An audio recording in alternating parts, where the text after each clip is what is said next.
You made a mistake, and or do you understand that?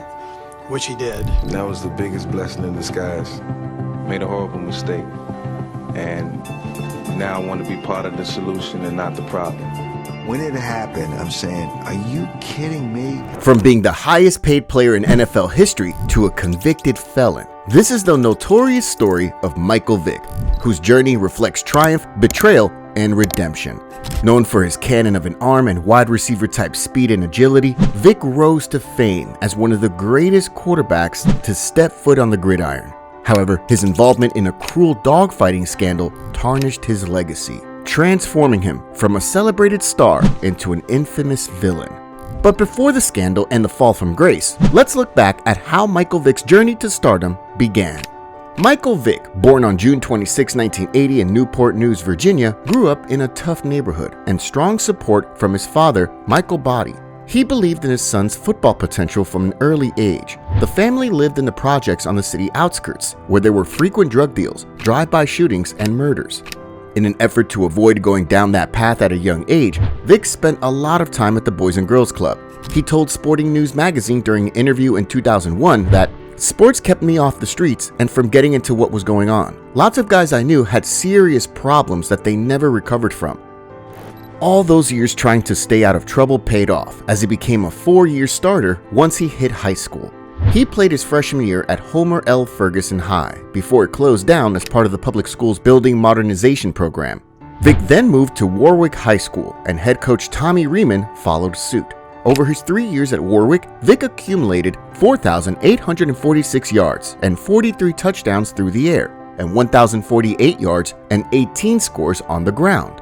With Coach Riemann's guidance, Vick committed to Virginia Tech over Syracuse, as he felt Mike would be in better hands under legendary coach Frank Beamer.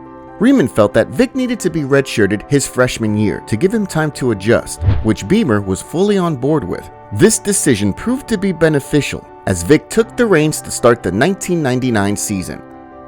In his first collegiate game, Vick faced off against James Madison University, and he didn't waste any time. The Hokies went up 23-0 after Vick scored his third rushing touchdown from 7 yards out midway through the second quarter. On the way to his third touchdown, he displayed his ridiculous athleticism as he left his feet from nearly 4 yards out, and with the help of 2 defenders, front flipped in for the score.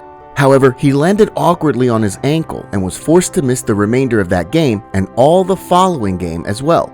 But this setback didn't slow down Vick or the Hokies, as they finished with an 11-0 undefeated season and guaranteed them a spot in the national title game. Although they lost 46-29 to Florida State, this is the game where Vick became a household name. He was responsible for 75% of Virginia Tech's offense, with almost 400 total yards and 2 touchdowns. The Hokies mounted an impressive comeback heading into the fourth quarter, but the Seminoles' offense dominated down the stretch and took home the school's second national championship. Even with the disappointing loss, no one could take away from the historic season Vick had as a freshman. He won the ESPY Award as the nation's top college player and the first ever Archie Griffin Award as college football's most valuable player. He was also named Big East Offensive Player of the Year and came in third for the Heisman Trophy. In his second season at Virginia Tech, Michael Vick continued to solidify his status as one of college football's most electrifying players. Although injuries limited him during parts of the season, he still led the Hokies to a 10-1 record and a spot in the Gator Bowl, where he guided them to a dominant victory over Clemson. Vick's remarkable play and leadership had firmly placed him among the top prospects for the NFL, as he continued to demonstrate the unique athleticism and game-changing abilities that made him a standout on the national stage. After 2 successful seasons at Virginia Tech, Vick decided to take his talents to the next level and declared for the 2001 NFL Draft. Although he may have benefited from another year in college, Vick felt he needed to get his family out of the projects and give them a better life that they deserved. And he did just that after being the first black quarterback selected #1 overall by the Atlanta Falcons, a team that was desperate for a playmaker. Similar to his redshirt season at Virginia Tech, Vick played a minimal role his rookie year as he only saw the field for 8 games, while starting 2 of them. Despite his lack of playing time, the Falcons organization and fanbase saw glimpses of his athleticism and game-changing ability and knew they made the right choice. In his second season, the Falcons handed over the reins to Vick, and he made an immediate impact. He led the team to a 9-6-1 record and a playoff berth, where they ended up knocking off the heavily favored Green Bay Packers in the wildcard round. During a Week 13 matchup against the Minnesota Vikings, he set a then NFL record for most rushing yards by a QB in a single game with 173, including a 46-yard walk-off touchdown run in overtime.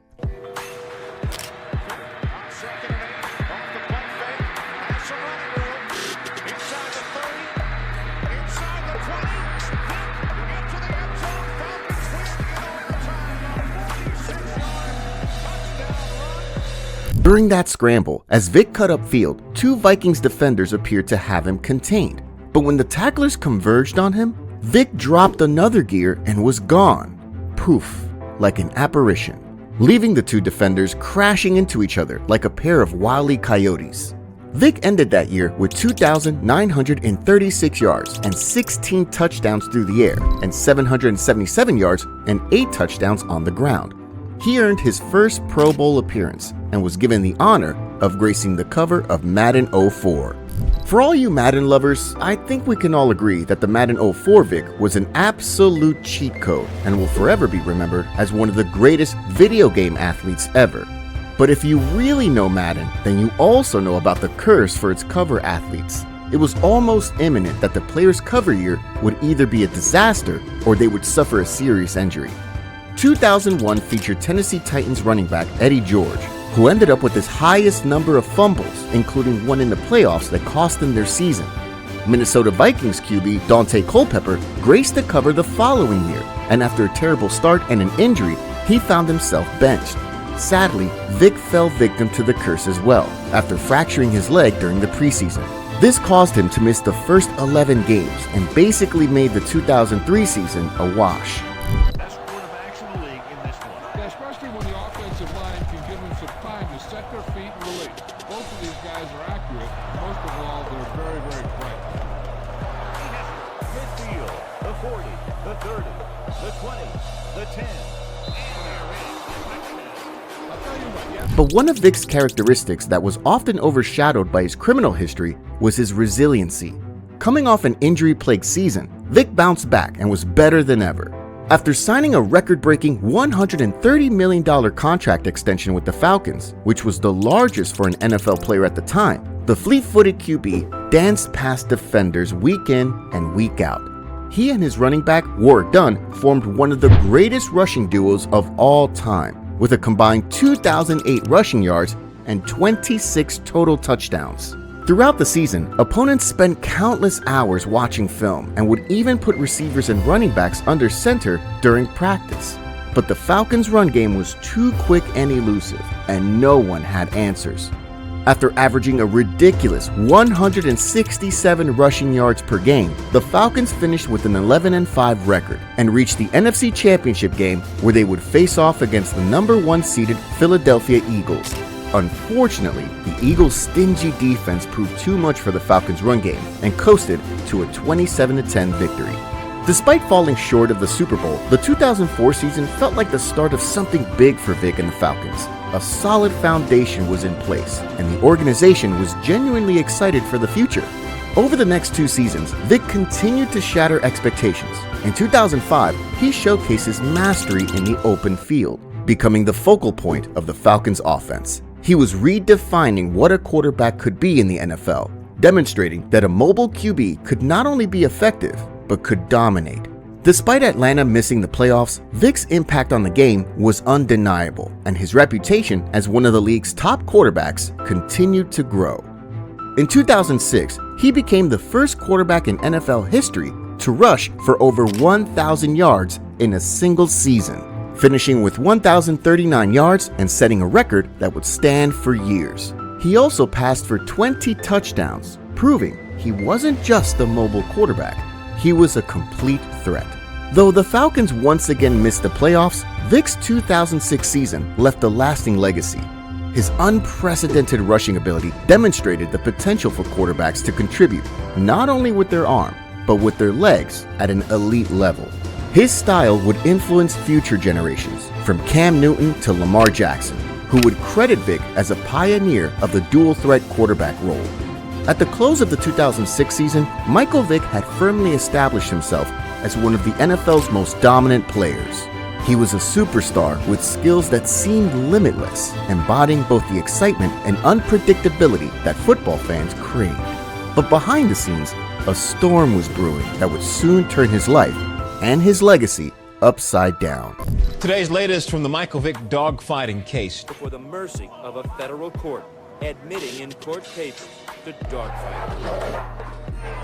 It has been 12 years since former Virginia Tech quarterback Michael Vick's dogfighting ring was discovered. In 2007, Michael Vick's life took a dramatic turn when authorities made a shocking discovery. Behind his superstar image, Vick was hiding an involvement in illegal dogfighting, which would not only derail his career, but change his life forever. On April 25, 2007, law enforcement officials conducted a raid on a property owned by Vick in Surry County, Virginia.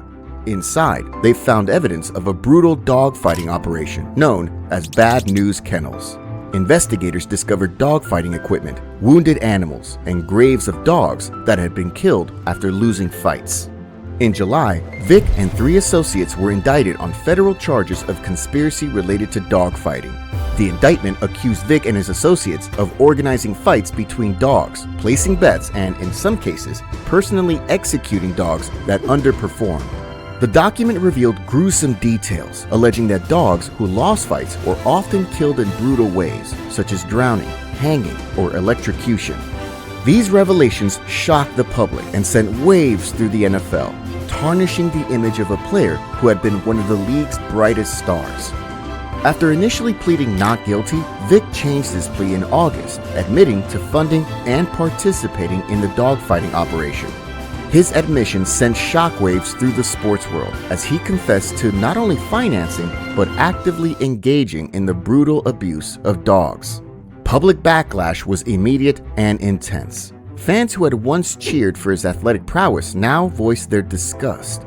Animal rights organizations and activists condemned Vick, calling for harsh punishment and demanding justice for the animals that had suffered. The NFL, under mounting pressure, suspended him indefinitely without pay, and several of his high-profile sponsors, including Nike, terminated their endorsement deals. In December 2007, Vick was sentenced to 23 months in federal prison. He publicly apologized, expressing remorse, but the damage was done, and his legacy was in shambles.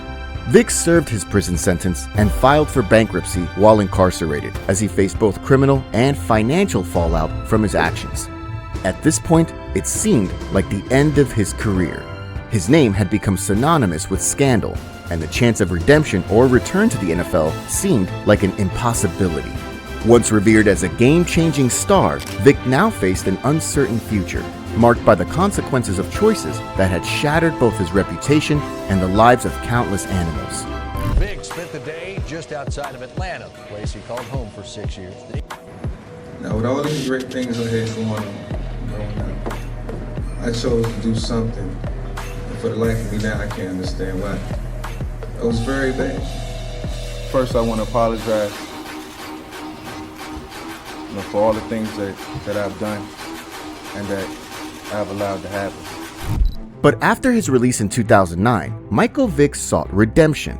Determined to rebuild his life and make amends, he took steps that went beyond simply returning to football. Vick partnered with animal rights organizations, including the Humane Society, to raise awareness about the realities of dogfighting and to help prevent young people from making the same mistakes he did.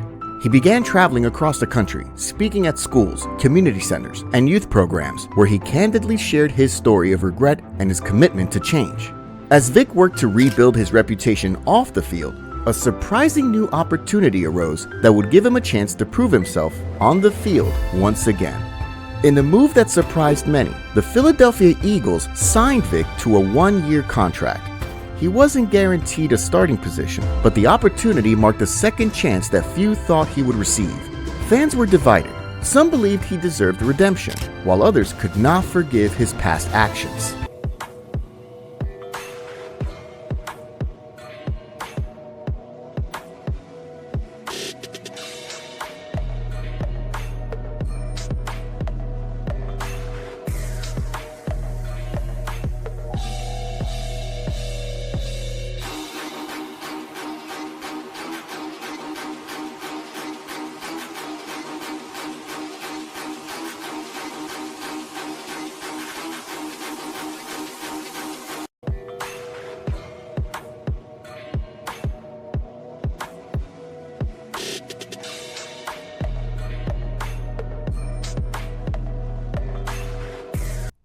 In 2010, Vick's NFL comeback reached new heights. He earned the starting quarterback job and delivered one of the best seasons of his career. He threw for over 3,000 yards, 21 touchdowns, and rushed for 9 more. He led the Eagles to the playoffs and earned his 4th Pro Bowl selection. In a Monday Night Football game against the Washington Redskins, Vick delivered an unforgettable performance, accounting for 6 total touchdowns and solidifying his return. Michael Vick's on-field resurgence was remarkable. He won the NFL Comeback Player of the Year award, proving he was still a force in the league. But off the field, he continued working to make amends. He spoke publicly about his mistakes, dedicated time to anti-dogfighting campaigns, and tried to rebuild his image. Vick continued playing with the Eagles through 2013, moved to the Jets in 2014, and finished his career with the Steelers in 2015, after injuries and age began to slow him down. Despite this, he left an indelible mark on the game, and his journey was a mix of talent, turmoil, and transformation. Michael Vick's journey through fame, scandal, and redemption remains one of the most complex stories in sports history. It reminds us of the power of second chances, but also of the lasting impact of our choices. What do you think? Can redemption truly atone for actions of the past? Let us know in the comments below, and don't forget to like and subscribe to learn more stories like this one. Thanks for watching.